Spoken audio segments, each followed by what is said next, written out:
கடந்த 90 ஆண்டுகளில் தமிழ் சினிமாவில் நடைபெற்ற பல முக்கியமான நிகழ்ச்சிகளை தொகுத்து நெஞ்சம் மறப்பதில்லை அப்படின்ற பெயரில் நான் பல கட்டுரைகளை எழுதியிருக்கிறேன். அந்த கட்டுரைகளுடைய தொகுப்பு நெஞ்சம் மறப்பதில்லை பார்ட் 1, பார்ட் 2, பார்ட் 3 என்ற பெயரிலே புத்தகமாக வெளிவந்திருக்கிறது.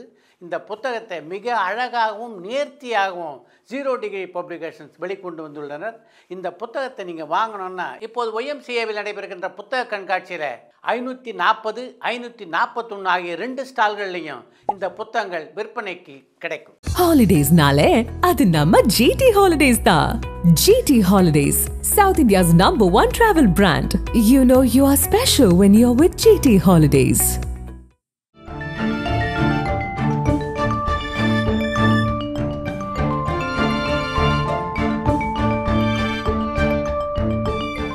உங்கள் ஜீரண கோளாறுகளுக்கும் வயிற்றெரிச்சலுக்கும் சரியான ஒரு தீர்வு.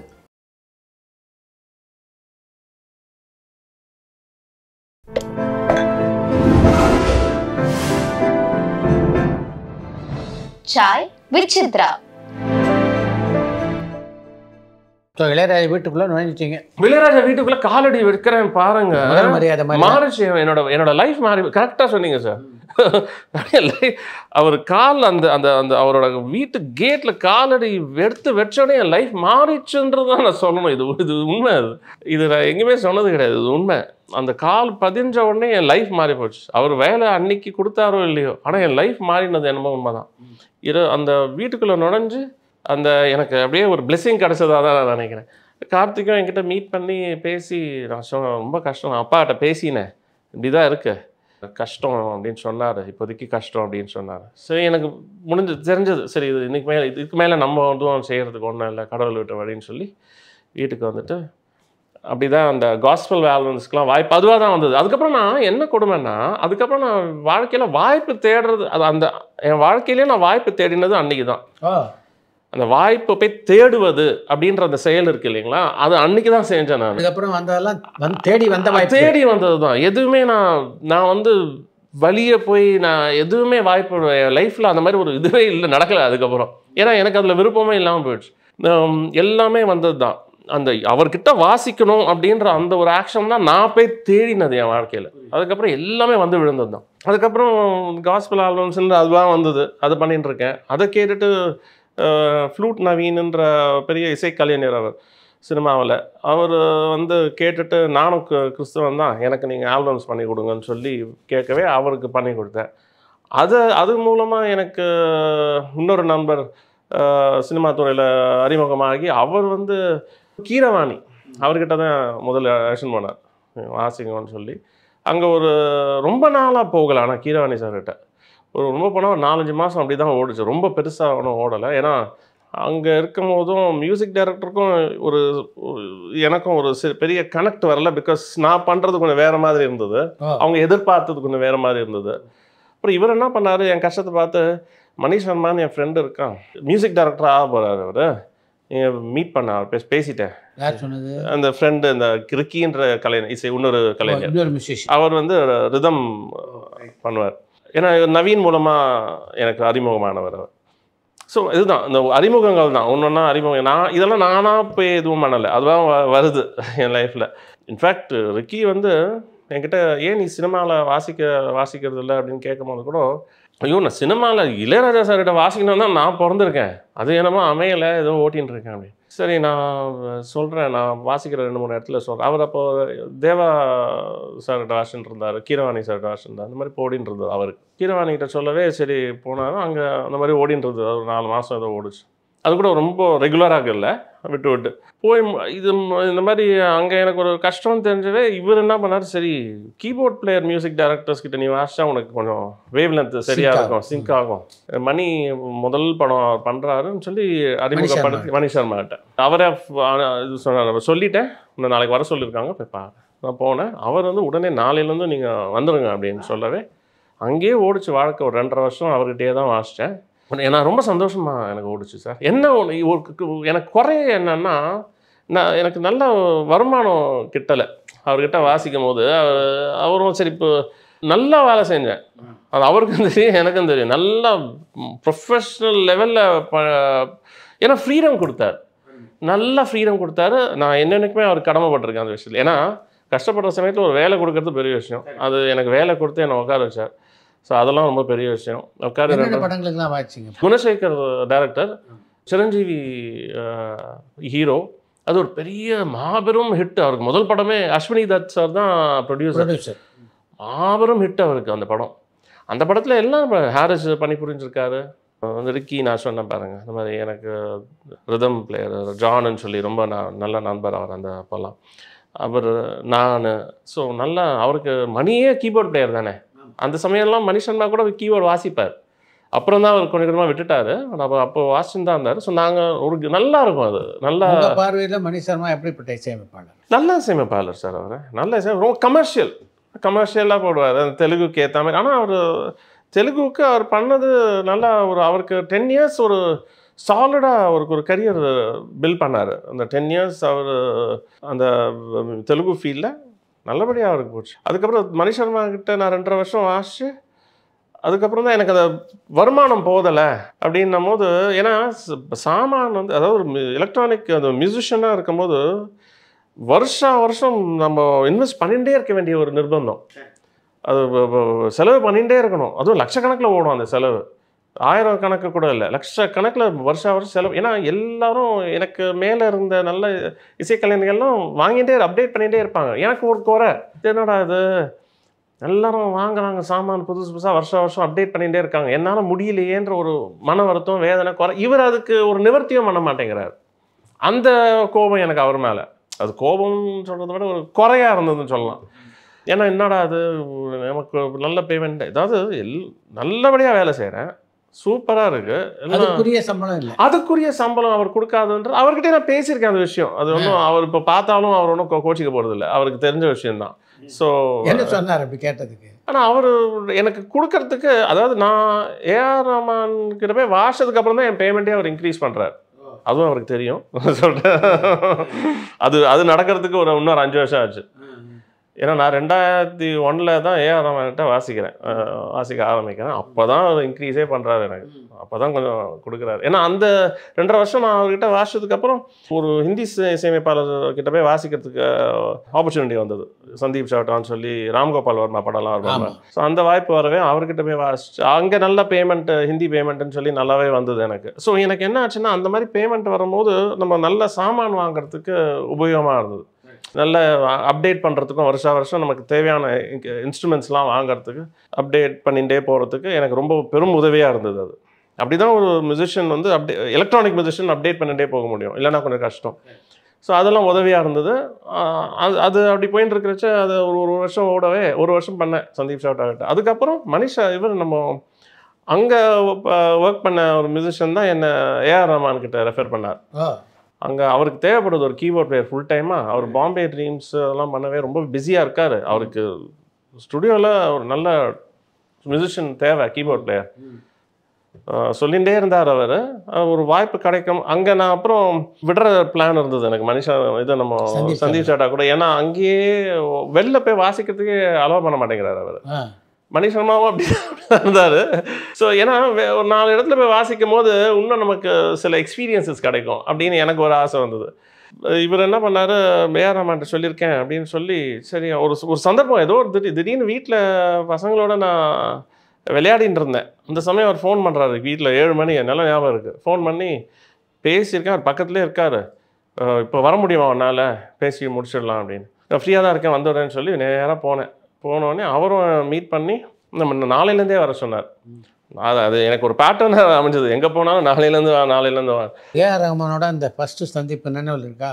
ரொம்ப நல்லா ஞாபகம் இருக்குது சார். கீத் என்கிட்ட ஃபோன் பண்ணியிருந்தேன், ஏதாவது இந்த சிடி எதாவது கொண்டு வா அப்படின்னு. சும்மா கேட்கறதுக்கு நல்லாயிருக்கும் இல்லையா பேசும்போது அப்படின்னு. கொண்டு வரேன்னு சொல்லி இந்த சிடி கொண்டு வந்தேன். கேட்டுட்டு நல்லா இருக்கு அப்படின்னாரு. அப்புறம் என்னென்ன இன்ஸ்ட்ருமெண்ட்ஸ்லாம் வச்சுருக்கீங்க அப்படின்னாரு. அப்புறம் நான் சொன்னேன், ஒரு மாடலாக சொல்லின்னு இருக்கேன், இருக்கிற 10 சாமான்லேயும் ஒன்று சொல்லின்னு இருக்கேன். அவரும் அந்த இன்ஸ்ட்ருமெண்ட்டுடைய காதலர். அவர் வந்து இது பாரு எல்லாம் நீங்கள் சொல்கிற எல்லா சாமானும் என்கிட்ட இருக்குது, நீங்கள் எதுவுமே கொண்டு வர வேண்டாம். எனக்கு அது வந்து நம்ம சாமானை கொண்டு வர வேண்டாமா, இது என்ன இது வித்தியாசமாக இருக்குது. ஏன்னா கீபோர்ட் பிளேயர்னால் அவங்க சாமானை போய் கொண்டு போய் செட் பண்ணின்னு வாசிக்கணும். நீங்கள் சொல்கிற எல்லா மாடல்ஸும் என்கிட்ட இருக்குது, எதுவும் கொண்டு வர வேணாம், நீங்கள் வந்தால் போதும், நாளையிலேருந்து வந்தாங்க. பட் எனக்கு என்ன, நான் உண்மையை சொல்லணும்னா, எனக்கு இன்னொருத்தரோட சாமானில் போய் இப்போ எனக்குன்னு ஒரு செட்டப் ஒன்று இருக்கும். நம்ம செட்டிங்ஸு அப்படின்னு ஒரு செட்டப் ஒன்று இருக்கும். நம்ம எந்தெந்த சவுண்டை எங்கெங்கே டவுன்லோட் பண்ணணும், என்ன பண்ணணும், எல்லாம் அந்த சாம்பிளர்ஸில் மாடியூல்ஸில் ஒரு செட்டப் ஒன்று வச்சுருப்போம். எனக்கு அந்த ஒர்க் ஃப்ளோ அடிபடுமோ அப்படின்னு எனக்கு ஒரு சின்ன ஒரு அச்சம் இருந்தது. ஏன்னா டக்கு டக்குன்னு வேலை செய்யணும் போகிற இடத்துல அப்படின்னு சொல்லவே அவர் சரி அதெல்லாம் கண்டுக்கல. மறுநாள் போனேன். அப்புறம் 1 2 Ka 4ன்ற ஒரு ஹிந்தி படம் அது பண்ணிட்டு இருந்தார். அதுக்குரிய வேலையை தான் ஏதோ கொடுத்தாரு எனக்கு, அது பண்ண சொன்னார். பண்ணி வந்து கேட்டுட்டு சூப்பர். அவர் அது ஹெட்ஃபோன்ஸை போடும் போதே ஒரு குரூவ் அப்படியே தலையாடினு அவர் முடி இவ்வளோ தூரம் வச்சுருந்தார். அப்போ இவ்வளோ தூரம் வச்சுருந்தார். ஷேக் பண்ணிடு. எனக்கு அவரை பார்த்த உடனே ஃபஸ்ட்டு எனக்கு இளையராஜா வந்து ஒரு பார்த்தா அப்படியே புல்லரிக்கும் அப்படியே. அதுக்கப்புறம் எனக்கு அந்த இதை கொண்டு வந்தது ஏஆர் ரஹ்மான் தான். எனக்கு அந்த ஃபீல்டில் வந்து ஏஆர் ரஹ்மான் கீபோர்டில் அந்த மாதிரி ஒன்று புரட்சி பண்ணுறாரு. ஃபுல்லாக அந்த மாதிரி ஒரு புது சவுண்ட் அண்ட் புது டிசைன் அண்ட் ஒரு புது thought school of music approach ஒன்று பண்ணுறாரு. அப்படின்னும் போது அது ஒரு இன்ட்ரெஸ்ட். ஸோ அப்படி பண்ணிட்டு இருக்கும் போது இளையராஜாட்ட அப்போது அதுவே எனக்கு 93. இப்போ நான் இவர்கிட்ட வாசிக்கும் போது 2001. இளையராஜா சார்கிட்ட நான் வாய்ப்பு கேட்டது 93. அதுக்கப்புறம் ஒரு 3 மியூசிக் டைரக்டர்ஸில் வாசிச்சிட்டேன். இவர்கிட்ட 2001 ஜனவரி மாதம் 2001 நான் போய் சேரும் போது பொங்கலுக்கு முன்னாடி தான் அது. அவரோட பிறந்த நாளுக்கு ஒரு 2-3 நாளுக்கு அப்புறம் நினைக்கிறேன். இப்போ மீட் பண்ணி சான்ஸ் கிடச்சி எனக்கு ரொம்ப சந்தோஷம். சரி நம்ம இளையராஜா சார் கல்லூரியில் போய் படிக்கணும்னு நினச்சோம். இவரோட கல்லூரியில் வந்து நம்ம பணிபுரியிற ஒரு வாய்ப்பு கிடச்சிது. ஏதோ ஒன்று நடக்குது. சரி போயின்னு இருந்தது. அது நல்லபடியாக போயின்னு இருந்தது. ஒரு 2.5 வருஷம் அவர்கிட்ட இருந்தேன். அதில் முக்கியமான படங்கள் என்னென்னு சொல்லலாம்? 1 2 Ka 4, பார்த்தாலே பரவசம், பாபா, காதல் வைரஸ்ன்னு சொல்லி கதிரோட படம் ஒன்று, லகான். இது பாரதி ராஜா சார் படம், கண்களால் கைது செய். ஏஆர் ரஹ்மானோட பணியாற்றும் போது என்ன இப்படி ஒரு இசை அப்படின்ட்டு நீங்கள் பிரமிச்ச தருணங்கள் அப்படின்னு எந்தெந்த இசையை சொல்லலாம்? லகான் தான் சார்.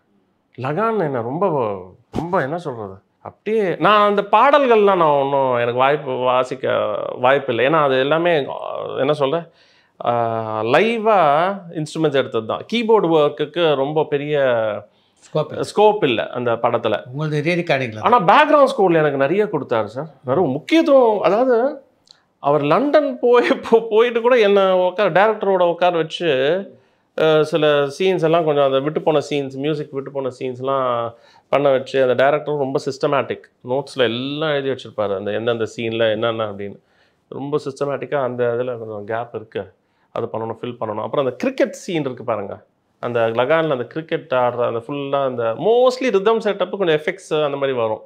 அதெல்லாம் என்னை பண்ண வச்சது வந்து எனக்கு ரொம்ப சந்தோஷமாக தான் இருந்தது. அவர்கிட்ட ஒர்க் பண்ணது வந்து ரொம்ப ரொம்ப சந்தோஷம்.